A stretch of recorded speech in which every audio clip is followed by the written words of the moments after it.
சீமான் எடப்பாடி ஸ்டாலின். ஸ்டாலின் தானே ஸ்டாலின் 1000 ரூபா மாதம் கொடுக்குறாங்க. அது ஒன்று. நிறைய ஸ்கூல் பசங்களுக்கு வந்து நிறைய செஞ்சுருக்காரு அவர். ஸ்கூல் பசங்க அதெல்லாம் இல்லை, சைக்கிளில் வந்து ஃபஸ்ட்லேருந்தே கொடுத்துட்டுருக்காங்க. நிறைய பிள்ளைகள் வந்து படிக்க முடியாத இருக்கிற சூழ்நிலையில் கவர்மெண்ட் ஸ்கூல் நல்லா இப்போ டெவலப் பண்ணியிருக்காங்க. ஃபஸ்ட்டு வந்து அது இல்லை. நாங்கள்லாம் படிக்கும் போதெல்லாம் ப்ரைவேட் ஸ்கூல் தான், கவர்மெண்ட் அவ்வளோ. இப்போ வந்து கவர்மெண்ட் நல்ல இம்ப்ரூவ்மெண்ட்டு. இருக்கிறவங்களே இப்போ கவர்மெண்ட்டில் தான் படிக்கிறாங்க போயிட்டு. அதெல்லாம் நல்லா டெவலப் பண்ணியிருக்காங்க. இன்னும் நிறைய வந்தார்னா இன்னும் நல்லா நிறைய செய்வாருன்ட்டு பார்க்குறோம். ம்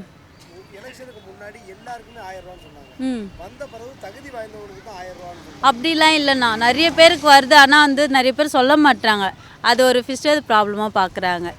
1000 ரூபாய் வாங்குறது டேக்ஸ் கட்டுறவங்க தான் சொல்கிறாங்க. ஆனால் டேக்ஸ் கட்டுறவங்களும் வாங்கின்னு தான் இருக்காங்க. அது வந்து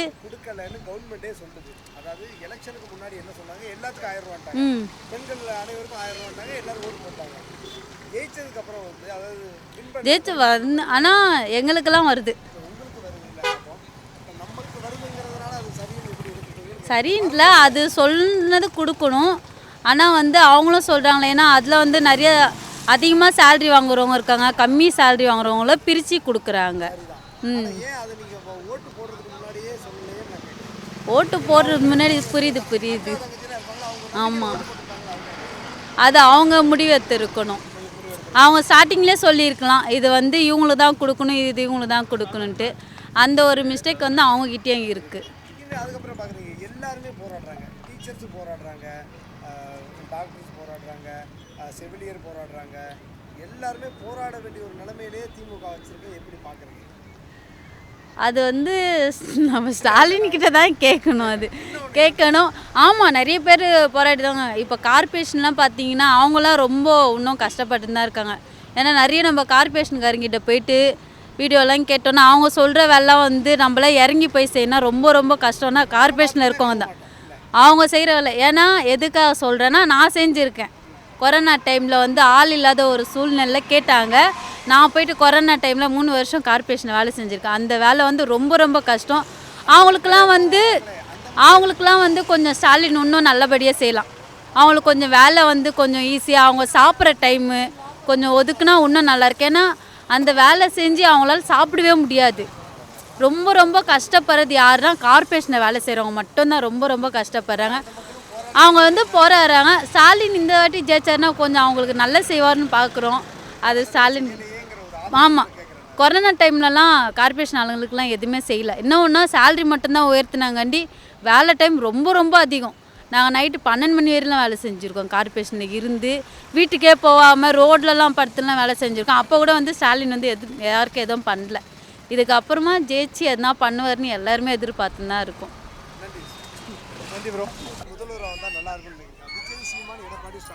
ஸ்டாலின் எல்லா வசதியாக இருக்குது. மகளிர் பஸ்லாம் ஃப்ரீ, அதுதான் எல்லாத்துக்குமே சௌகரியம்.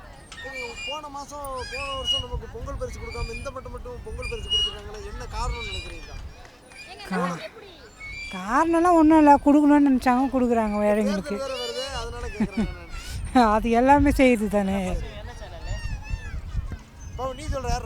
விஜய் தான் பிடிக்கும். வந்து நம்மளோட குறிக்கோள் தான் போய் ஆகணும். விஜய் வந்து பண்ணுறாரு. அப்போ வந்து ஃபஸ்ட்டில் வந்து என்ன சொன்னார், எடப்பாடி என்ன சொன்னார், ஃபஸ்ட்டில் வந்து ஸ்டாலின் வந்து 1000 ரூபா ஆரம்பிச்சார். ரெண்டாவது வந்து இவர் என்ன சொன்னார், 2000 ஆரம்பிச்சார். இவர் வந்து என்ன சொன்னார், 2500 ரூபா ஆரம்பிச்சார். இன்னொன்று இவர் வந்து எடப்பாடி என்ன சொன்னார், ஒரே வாரத்தை அப்படின்னா வருஷத்துக்கு வந்து 3 சிலிண்ட்ரு. இப்போ வந்து இவர் என்ன சொல்கிறாரு, 6 சிலிண்ட்ருன்றாரு. நமக்கு வந்து தேவையில்லாது. இது நமக்கு வந்து இது வந்து ஒரு பயன்படுத்தி பண்ணிட்டு வராங்க. நமக்கு வந்து தேவையில்லாது. யார் வந்தால் நல்லாயிருக்கும், யார் முதல்ல வரணும்னு நீங்கள் ஆசைப்படுறீங்க? யார் முதல்ல வந்தால் புதுசாக ஒரு ஆளை ஒற்றுமை. புதுசாக வந்து இதுவரை ஆட்சியை கொடுக்காம 2 ஆள் தான் ஆட்சி. சீமான், இன்னொன்று வந்து விஜய். விஜய்க்கு வந்து ஆட்சி கொடுத்தா நல்லா இருக்கணும்னு நம்ம சொல்லவும் முடியாது. ஆனால் எங்களுக்கெல்லாம் வந்து நம்மளுடைய ஸ்டாலின் தான் அப்படின்னு வந்து ஃபஸ்ட்லேருந்து விமர்சனம் வைக்காங்க. இத்தனை கட்சி கூட கூட்டணி வச்சிருக்காரு, ஏன் விஜயை பார்த்து பயந்துட்டாரான்னு? ஒரே விஷயம் சொல்லுங்க, இத்தனை விஷயம் கூட்டணி வச்சுக்கிறாங்க. ஆனால் விஜய் கூட வந்து யாருமே வந்து கூட்டணி வந்து யாருமே சேரவும் கிடையாது. இப்போ அவ்வளோ எடுத்துங்க நீங்கள். ரெண்டாவது இப்போ வந்து விஜயகாந்த் வந்து இதில் வந்து வந்துட்டார். ஆனால் ஃபஸ்ட்டில் வந்து எது கூட இருந்தார், ஏடிஎம்கில் இருந்தார். ஏடிஎம்கில் இருந்துட்டு இப்போ வந்து அம்மா வந்து திடீர்னு வந்து இதில் வந்துட்டாங்க. நமக்கு தேவையில்லாதது அவங்களுடைய வந்து சுகாதாரம் என்ன பண்ணாங்க ஏது பண்ணாங்கன்னு நம்மளுக்கு தெரியாது. ஆனால் முழுக்க காரணம் பூரா யார், அடங்கி போச்சு எல்லாம் போச்சு. பெண்களுக்கு 28 கட்சிகளோட கூட்டணி இருக்க வேண்டிய தேவை என்ன இருக்குன்னு நினைக்கிறீங்க? அது வந்து எல்லாத்தையும் அரவணைச்சு போகக்கூடிய ஒரே ஒரு தலைவராக இருக்கக்கூடிய ஒருத்தர். இது மாதிரி 28 கட்சியை கொண்டு போகிறதுங்கிறது ஒரு கட்சி இன்னொரு கட்சி வந்தாலே சமாளிக்க முடியாது. 28 கட்சி ஒரு தலைவர் தனியாக கொண்டு போகிறாருன்னா அதே ஜெயிச்சதுக்கு சமம். போக்கில் பார்த்தா அதிமுக பாஜக கூட ஒரு கூட்டணியில் சேர்த்துக்குருவாங்கிறாங்களே. அதை பற்றி நம்ம விவாதிக்க வரல. நம்ம வந்து நம்ம திராவிட மாடலு, திராவிட ஆட்சி. விஜயை பார்த்து பயந்துட்டாரு அப்படிங்கிறாங்க. அப்படியானா விஜய் ஒரு பொருட்டே இல்லை. 28 பேர்த்து நாங்கள் சமாளித்து எங்களோட ஒற்றுமையாக நேர்ந்து கலந்து போகக்கூடிய ஆளுக்கு வந்ததுனால தான் இத்தனை கட்சி கூட கூட்டணி வச்சிருக்காரு அப்படி இல்லை. இதுக்கு முன்னாடி நாங்கள் 10 எலெக்ஷன் ஜெயித்ததுக்கு காரணமே வந்து இந்த கூட்டணி தான். இந்த கூட்டணியை பார்த்து பிரமிச்சு போய் தான் எல்லாம் இணைஞ்சு வர்றாங்க. அதனால தான் நாங்கள் வெற்றியாளராக போய் கொண்டிருக்கோம். 234க்கு 230 சீட்டு வந்தாலும் ஆச்சரியப்படுறதுக்கு அந்த அளவுக்கு நாங்கள் வந்து நேர்மையாகவும் உண்மையாகவும் இருக்கோம். கடைசி காலங்கள் மக்களுக்கு மேல் அதிகமான அக்கறை கொள்கிறது திமுக அப்படிங்கிறாங்க. அப்படியான மக்கள் மேலே வரும்போது இல்லை போடுறீங்க, பொங்கல் பரிசு கொடுக்குறீங்க, அந்த காசு கொடுக்குறீங்க, என்ன சொல்ல இலவசங்கள் அது மாதிரி அறிவிப்பெல்லாம் திமுக களத்தில் இறங்கி வேலை செய்தாங்க. நீங்கள் சொல்கிறது வந்து மக்களுக்கு செஞ்சாலும் செய்யலாம்பீங்க, செஞ்சால் செய்கிறம்பீங்க. எந்த இதில் செய்யுங்கிறோம். ஆனால் ஏன் 5 வருஷம் செய்யாமல் கடைசியில் செய்கிறோம்? இல்லை, நாங்கள் வந்து ஒவ்வொரு நம்மளோட முன்னேற்றத்துக்காகவும் நம்ம எல்லாத்துக்கும் நல்லதே நினச்சி பண்ணுறோம். அதை வந்து நீங்கள் தான் திருப்பி மடக்கி போடுறீங்களே தவிர நாங்கள் மடக்கி போடலாம். இல்லை, நான் கேட்குறேன் 5 வருஷம் செஞ்சுக்கிறீங்கன்னா இன்னும் கொஞ்சம் இல்லை. 5 வருஷம் சிறப்பாக தான் போயிட்டுருக்கோம். நாங்கள் வந்து இன்றைக்கி நிம்மதியாக எல்லா மக்கள் வாழ்கிறதுக்கு காரணம் அந்த 5 வருஷத்தோட இதாக இருக்கலாம். இல்லை, இது மிக சிறப்பாக இருக்குது. எலெக்ஷன் டைம் கொடுக்கறதுனால உங்களுக்கு கொஞ்சம் பயமாக இருக்குது, அதனால் கேட்குறேன். இல்லை, பயத்துக்காக இல்லை. மக்களுக்கு நல்லது பண்ணால் எதிர்க்கட்சியாக சொல்லக்கூடியவங்க தான் இது வந்து நம்மளை இது பண்ணுறதை தவிர மற்றபடி பொருளாதாரத்துலேயும் எல்லாத்துலேயும் வந்து ரொம்ப முன்னேற்றமாக போய்கொண்டிருக்கிற ஒரு திராவிட மாடல் வந்து என்றைக்கும் வெற்றியாளர் தான். என்றைக்கும் நல்லதே பண்ணுவோம். அதை வந்து நீங்கள் தான் திருப்பி பேசி கொடுக்குறீங்க நீங்கள் தான் மடக்கிறீங்களே தவிர வருங்காலங்களில் அதிமுக பாஜக கூட்டணிக்கு சேர்க்க அதை பற்றி நம்ம பேச விரும்பலை. நாங்கள் திராவிட மாடல் பெஸ்ட்டோ. ஓகே, கண்டிப்பாக அதை பற்றி யார் சிஎம் வந்தால் நல்லா இருக்கும்? விஜய், சீமான், எடப்பாடி, ஸ்டாலின். ஸ்டாலின் சார் என்ன காரணம்? நிறைய பண்ணிக்கிறாரு, ஆனால் மக்களுக்கு தெரில. ஆனால் இப்போ வந்து விஜய் வந்திருக்காரு, சீமான் இருக்கார், எடப்பாடி, இவங்களாம் எப்படி பார்க்குறீங்க? சீமான் 2 பேருமே வர மாட்டாங்க. சீமான் வாய்ப்பு இல்லை, விஜயும் வாய்ப்பு இல்லை, எடப்பாடி அவரும் வாய்ப்பு இல்லை. ஆனால் வந்து இவ்வளவு உறுதியாக சொல்லி இவ்வளோ காரியங்கள் இருக்காரு. இருந்தாலும் கூட இந்த 5000 ரூபா காசு போடுறது இப்போது அதிகமான மக்களுக்கு இந்த தேர்தல் நெருங்குற நேரங்களில் அதிகமாக நல்லது பண்ண என்ன காரணம் இருக்குது இந்த 4 வருஷங்களை விட்டுட்டு? இல்லை சார், இப்போது வருமோ இல்லையோ அவங்க மொத்தத்தில் ஒரு ஃபஸ்ட்டு கொடுக்குறாருல, அதை நம்ம அக்செப்ட் பண்ணோம். அவ்வளோ இப்போ 5000 ரூபா குத்தி யாரும் வேணான்னு சொல்ல போகிறதில்ல. இப்போ ஓட்டு போடாதீங்க, எதுக்கு அந்த காசை வாங்கணும்? யாருமே அதை எடுக்காம மட்டும் வாங்கிட்டு ஓட்டு போடுங்கிறீங்களா பிரதர்? ஏன் அந்த காசை வாங்கணும்னு கேட்குறேன். இல்லை, நான் என்ன அதை வந்து மறுப்பு பண்ணுங்க, அதை எடுக்காதீங்க. ஏன் எடுக்கிறீங்க? மக்கள் வந்து துட்டு கொடுத்தாலும் வாங்கிப்பீங்க, திட்டுவீங்க, அப்புறம் எதுக்கு? இல்லை, நீங்கள் ஏன் கொடுக்குறீங்கன்னு கேட்குறேன். நான் புரியல சார். நீங்கள் ஏன் கொடுக்குறீங்கன்னு கேட்குறேன். நான் நல்லது பண்ணிருக்கேன்னு சொல்லி இப்போ நான் நல்லது பண்ணிருக்கேன், அவனுக்கு 1 ரூபா கொடுக்க முடியாது. நான் வந்து சரியான அரசியல் தான். அது இல்லை சார், இப்போ விஜய் கூட 6 சிலிண்டர் ஃப்ரீயாக தரேன்றாரு. அது சாத்தியமா? 2500 ரூபா தரேன்டா, அது சாத்தியமா? இல்லை, நான் சாத்தியமானு கேட்கல. இப்போ வந்து 1 பவுன் நகை போகிற, அது சாத்தியமா? நீங்கள் விஜய்னு சொல்கிறது அந்த கேள்வி. அந்த அறிவிக்கை கொடுக்கும் போது நீ அறிவிக்கை கொடுக்குற, அது ஃபஸ்ட்டே ஏன் கொடுக்கல? என் கேள்வி அதுதான். நான் விஜய் வரான்னு கேட்கல, நீங்கள் திமுக தான். எனக்கு தெரிஞ்சு ஸ்டாலின் மட்டும்தான் வருவார், யாரும் வராது, அது நிச்சயம். ஏன்னா எவ்வளோ பாலங்கள், எவ்வளோ ரோடு, எவ்வளோ இப்போ ஒரு ஐஏஎஸ்சி பாஸ் ஆனால் கூட எவ்வளோ இது ஸ்காலர்ஷிப்பு. இப்போ நம்ம பாலம் பார்த்து நல்லது பண்ணிட்டு திமுக காசு கொடுத்து தான் ஜெயிக்க வேண்டிய ஒரு நிலைமையில் இருக்குது. என்ன திமுக காசு இல்லை சார், இருக்கிறாரு கொடுக்குறாரு. யார் தான் காசு தரல? எதனா ஒரு கட்சி சொல்லுங்கள் காசு தரலன்னு சொல்லுங்கள். அதெல்லாம் அவர் அங்கேயே இருக்கிறாரு, புரிதுங்களா? காசு கொடுத்து மக்கள் அதுதான் சார். சீமானு உங்களுக்கு எத்தனை வருஷமாக கட்சியில் இருக்கிறாரு? 15 வருஷமா இருக்கு. ஏன் இவர் என்ன ஏன் மேலே வரல? என்ன காரணம்? அப்போ நீங்கள் என்ன சொல்கிறீங்க? மக்களுக்கு காசு கொடுத்து அவர் நான் ஏன் மக்களுக்கு காசு கொடுத்தாலும் மக்கள் அக்செப்ட் பண்ணிக்கிறாங்க, அவ்வளோதான், வேறு ஒன்றும் இல்லை. அப்போ காசு வாங்கிட்டு மக்கள் வந்து அவ்வளோ கேவலமாக இருக்காங்கன்னு சொல்கிறீங்களா? உண்மை அதுதான் சார். யாருமே வாங்கக்கூடாது எனக்கு தெரிஞ்சு. நேர்மையாக இருக்காரு சீமான். அதான் ஓட்டு இல்லை அவருக்கு. ஓட்டு இல்லை, ஆனால் நேர்மையாக இருக்காரு பாருங்களேன். நேர்மையாக இருக்காது சார். மொத்தத்தில் வந்து குற்றம் சொல்லக்கூடாது. சீமான் எல்லாரும் குற்றம் சொல்லியிருந்தாங்க. இப்போ விஜய் வந்தால் அவன் வந்து நான் தற்கூரின்றாரு, அதெல்லாம் உங்களுக்கு தேவையில்லாது. இருக்குல்ல. இப்போ நான் என்ன சொல்கிறேன், நீங்கள் மற்றவங்கள சாட்டி பேசாமல் அவர் மட்டும் அவரோட இது மட்டும் பேசினா ஓகே ஜெயிக்கலாம். மற்றவங்கள வந்து குற்றச்சாட்டு சொல்லக்கூடாது, என்னோட கருத்து. திமுகவோட சரியான எதிரி யாருன்னு பார்க்குறீங்க? விஜயா இல்லை சீமான் பார்க்குறீங்க? ரெண்டுமே இல்லை சார், ரெண்டுமே கிடையாது. திமுக ப்ளஸ் வந்து ஏடிஎம்கே டிஎம்கே இது 2 தான் எனக்கு தெரிஞ்சு. உங்களுக்கு தெரிஞ்சால் அதுதான். உங்கள் அப்பா காலத்தில் எங்கள் அப்பா காலத்தில் தான் 2 தான். ஆனால் ஒரே கேள்வி மட்டும் முடிச்சு விட்றேன். காசு கொடுக்காம திமுகவோட வெற்றி பெற முடியும்னு நீங்கள் நம்புறீங்க? நம்பலை? காசு கொடுக்கும் சார், அதான் திமுக சார். அதுதான் காசு கொடுக்குறது தான் திமுக. அப்புறம் என்ன இருக்குது, அது காசு கொடுத்தா தான் திமுக, வேற ஒன்றும் கிடையாது. எதுக்கு தான் காசு இல்லை, நான் காசு கொடுத்தா எங்களால் வெற்றி பெற முடியும்னு. காசு கொடுத்து இல்லை சார், காசு கொடுப்பாங்க. கொடுக்க முடியாதுன்னுங்க. நான் 70 வருஷம் இவ்வளோ பண்ணியிருக்கேன், இவ்வளோ நீங்கள் எவ்வளோ நல்லது சொல்கிறீங்க, நானும் ரொம்ப நல்லது எனக்கு தெரியும். ஆனால் நான் கொடுக்கவே முடியாது. ஒரு ரூபா உனக்கு எது கொடுக்கணும், இவ்வளோ நல்லது பண்ணுறோம்ல, காசு கொடுக்காம தான்டா நான் நிற்பேன், எனக்கு ஓட்டு போடு. இல்லை சார், கொடுப்பாங்க சார். காசை வாங்கி தான் ஓட்டே போகிறோம், எனக்கு தெரிஞ்சு அதை சொல்லுவோம், அவ்வளோதான். ஷார்ட்டாக முடிச்சிட்டேனே, சரி துட்டு கொடுத்தா தான் ஓட்டு போகிறேன்றாங்க. 170% அப்படி தான் இருக்குது. பண்ணலன்னு தான் அர்த்தம் இல்லை. நல்லது ஏன் சார் பண்ணல? இப்போ அங்கங்கே இப்போ நம்ம அம்மா ஆட்சியிலையும் இப்போ இவர் ஆட்சியில் பார்த்தீங்கன்னா நீங்கள் ஏன் கொடுக்க முடியலன்னு உங்களால் சொல்ல முடியலையேன்னு கேட்குறேன் நான். கொடுக்க முடியலனா ஓட்டு போட மாட்டாங்க சார், மக்கள் ஓட்டு போட மாட்டாங்க, அவ்வளோதான்.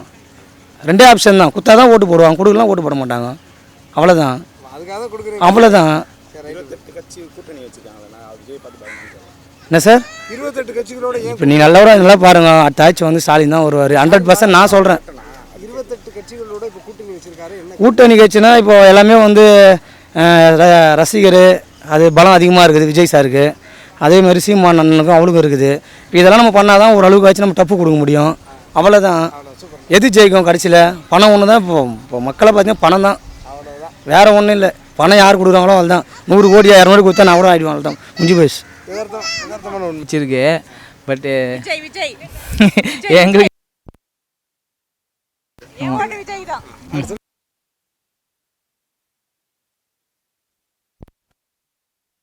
தாத்தா பாட்டி எல்லாமே நாங்கள் திமுக அப்படி தான் பண்ணியிருக்கோம். எங்களுக்கு எனக்கு பிடிச்சிருக்கு ஸ்டாலின் சார். ஆனால் இப்போ விஜய் வந்த பிறகு திமுக பயந்துட்டு அப்படிங்கிறாங்களா? பயம் அப்படிலாம் இல்லை, அரசியல் அதெல்லாம் சாதாரணம் தானே. இப்போ முன்னாடி ஒருத்தர் வராரு, அவருக்காக பயப்படணும் அவர் அவசியம் கிடையாதுல்ல. அவர் முன்னோடி, அதுக்கு முன்னாடி ஐயா கலைஞர் ஐயா இருந்தாங்க, அதுக்கப்புறம் அவர் வந்திருக்காரு நம்ம ஸ்டாலின் ஐயா. யார் என் தங்கச்சி. யாருன்னு நினைக்கிறீங்க சிஸ்டர்? எனக்கு வந்து விஜய் தான். ஏதாவது காரணம் இருக்குல்ல? ஏன்னா திமுக குடும்பம் அப்படி இல்லை, இப்போ புதுசாக கொடுத்து பார்ப்போமே, வந்தவங்களே வரத்தோட இப்போ இவர் என்ன பண்ணுறான்னு கொஞ்சம் ட்ரை பண்ணி பார்க்கலாமே. ஆனால் இப்போ அண்ணன்லாம் சொல்கிறாங்களே இந்த மாதிரி நாங்கள் வந்து திமுக குடும்பம், எங்கள் கை அங்கிட்ட இது உதயசூரியனுக்கு தான் போவோம். அதுதான் நான் இப்போ அவங்க சிஸ்டர் தான். ஆனால் இருந்தாலும் நான் வந்து புதுசாக வரவங்களுக்கு கொடுப்போம். அவர் தான் 10 வருஷமா 15 வருஷமா என்னது தலைமுறையாக வாழ்ந்துன்னு வராங்க. புதுசாக வரவங்க வாய்ப்பு கொடுப்போம், அவர் என்ன தான் பண்ணுறான்னு கொடுத்து பார்ப்போமே. அப்படி தான் நான் என்னோட வாய்ப்பு கொடுத்தா நல்லா இருக்கும், பார்த்துடலாம். சூரியனுக்கு தான் போகுதுன்னு ஏற்றுக்கிட்டேன். இல்லை ஆனால் இப்போ நம்ம எலெக்ஷன் வருது இல்லை, இல்லை என்னன்னா அவங்க என்ன பண்ணுறாங்க, சரியாக பண்ணுறாங்களா, இல்லை வேற ஆளை சூஸ் பண்ணுமாங்கிறதுக்கு வருது இல்லை, அதுக்காக கேட்குறேன். இப்போ அவர் நல்லா தானே பண்ணிட்டு இருக்காரு. இப்போ மக்களுக்கு நல்லா தானே பண்ணிட்டு இருக்காரு அவர். இல்லை சார், இப்போ மக்களுக்கு நல்லா தான் பண்ணிட்டு இருக்கிறாரு. மாதம் ஆனால் 1000 ரூபாய் தர்றாரு. எல்லோரும் கொடுக்கலாம் வந்து அவங்க கரெக்டான ப்ரூஃப் கொடுக்கணும். அந்த மாதிரி கொடுத்தா அப்படியா டேக்ஸ் கட்டுறோம் எல்லாருக்குமே கிடைக்கல. அப்படியா? பஸ் ஃப்ரீ நீங்கள் அப்புறம் வந்து பார்த்தா ஓசி பஸ்ஸில் போகிறான்னு சொல்லிட்டாங்க. ஆமாம். போன வருஷம் காசே இல்லைன்னு காசு கொடுக்கல, இந்த வருஷம் மட்டும் 3000 ரூபா கொடுக்குறீங்களே, அதனால் உங்கள் மேலே எங்களுக்கு ஒரு டவுட் வருது, எதுக்காக அந்த காசெல்லாம் கொடுக்குறாங்க அப்படியா? அது தெரியல. அதில் கடைசி ஒன்று நம்ம நல்லா யோசிச்சு ஓட்டு போடணுமா சார், இல்லை நான் அந்த கட்சிக்காரங்கிறதுக்காக அந்த கட்சிக்கு ஓட்டு போடணுமா? நான் யோசித்து ஓட்டு போடணும். எல்லாரும் வந்துட்டாங்க, விஜய் நிற்கிறாரு, அவர் வந்தால் நல்லது தான், வந்தால் நல்லது. எங்களுக்கு அதில் போட்டு பழகிடுச்சு. அதனால் அவங்களுக்கே தெரியும், எங்கள் வீட்டுக்காரில் வந்து பக்கா திமுக கட்சி, அதனால் வந்து எங்களுக்கு அப்படியே அதிலே போட்டு ப்ராக்டிஸ் ஆகி போச்சு. ஆனால் இந்த வருஷம் பார்ப்போம். இந்த இது வந்து எங்கள் வீட்டுக்காரர் பார்க்கட்டும். நன்றி சார். எடப்பாடியார் தான் நம்மளுக்கு. எடப்பாடியார் தான். என்ன காரணம்? கொரோனா டைமில் எந்த ஒரு வருமானமே இல்லை மக்களுக்கு, அரசாங்கத்துக்கு, எல்லாருக்கும் நல்ல வீட்டில் இருந்து அவங்களுக்கு உட்கார வச்சே சம்பளம் கொடுத்தாரு அவர். இன்னும் கவர்மெண்ட் நடத்தின்னு தான் இன்னும் மக்களுக்கு நல்லா செஞ்சுருப்பார். கொரோனா டைமில் அவர் அந்தளவுக்கு செய்ய முடியாத அவர் ஒன்றும் அதிமுக ஏடிஎம்கார வச்சு அவர் கவுத்துலாம் இல்லை.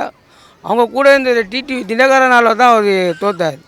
அவர் மைனஸ் பாயிண்ட்டு 5000 ஓட்டு 6000 ஓட்டு தோத்த இடத்துல அதே இடத்துல டிடிவி தினகரன் 20000 ஓட்டு 18000 ஓட்டு வாங்கியிருக்காரு. அதாவது அந்த ஓட்டு அதிமுக ஓட்டு தான். இப்போ திரும்ப சேர்ந்துட்டாங்க 2026 எடப்பாடி வருவாதான்னு உங்களை இப்போ சொல்கிறேன். இந்த போட்டியில் சீமானும் ஒரு நல்ல வாய்ப்பு இருந்தது, இப்போ சீமானுக்கு வாய்ப்பு இல்லை. விஜய் அரசியல் ஒரு கட்சியை தொடங்குறதுனால அதனால் அந்த ஓட்டெல்லாம் கொஞ்சம் மைனஸ் ஆகிடுச்சு. விஜய்க்கு ஆப்னட்டுன்னு யாருன்னு கேட்டால் திமுக இல்லை, ஏடிஎம்கே இல்லை, ஒன்லி என்டிகே. சாட்டை முருகன் தான் விஜய்க்கு போட்டியே. விஜயை கீக்கிறதுக்கு ஒரே ஆள் போதும், அவர் ஒண்டி சாட்டை முருகன் ஒண்டியே போதும், மிச்சம் யாரும் தேவையில்லை. இன்னும் மீண்டும் திமுக ஆட்சி அமைக்க வாய்ப்பு இருக்கா அவருக்கு? திமுக மீண்டும் ஆட்சி இருக்க வாய்ப்பு இருக்குதா இல்லையான்னு மக்கள் தான் முடிவு எடுக்கணும். அதில் 100%ல் 50% செய்கிறாங்க, 70% செய்கிறாங்க. அதை விட மக்கள் ஓட்டு எப்படியோ, அது மக்களோட தீர்ப்பு எப்படியோ தெரியாது. ஆனால் உங்கள் இது எடப்பாடி தான். எங்களோட இது எடப்பாடி நாங்கள் ஏன் சொல்கிறேன்னா, நான் கட்சிக்காரன் இல்லை, அதிமுககாரன் இல்லை, நான் திமுககாரன் இல்லை. நான் ஃபஸ்ட் டைம் எனக்கு ஓட்டு ஆரம்பிக்கும் போது திமுகவுக்கு ஓட்டு போட்டேன், அதுக்கப்புறம் அதிமுகவுக்கு போட்டேன், அதுக்கப்புறம் நாம் தமிழருக்கு போட்டேன், அதுக்கப்புறம் இப்போது திருப்பி இன்றைக்கி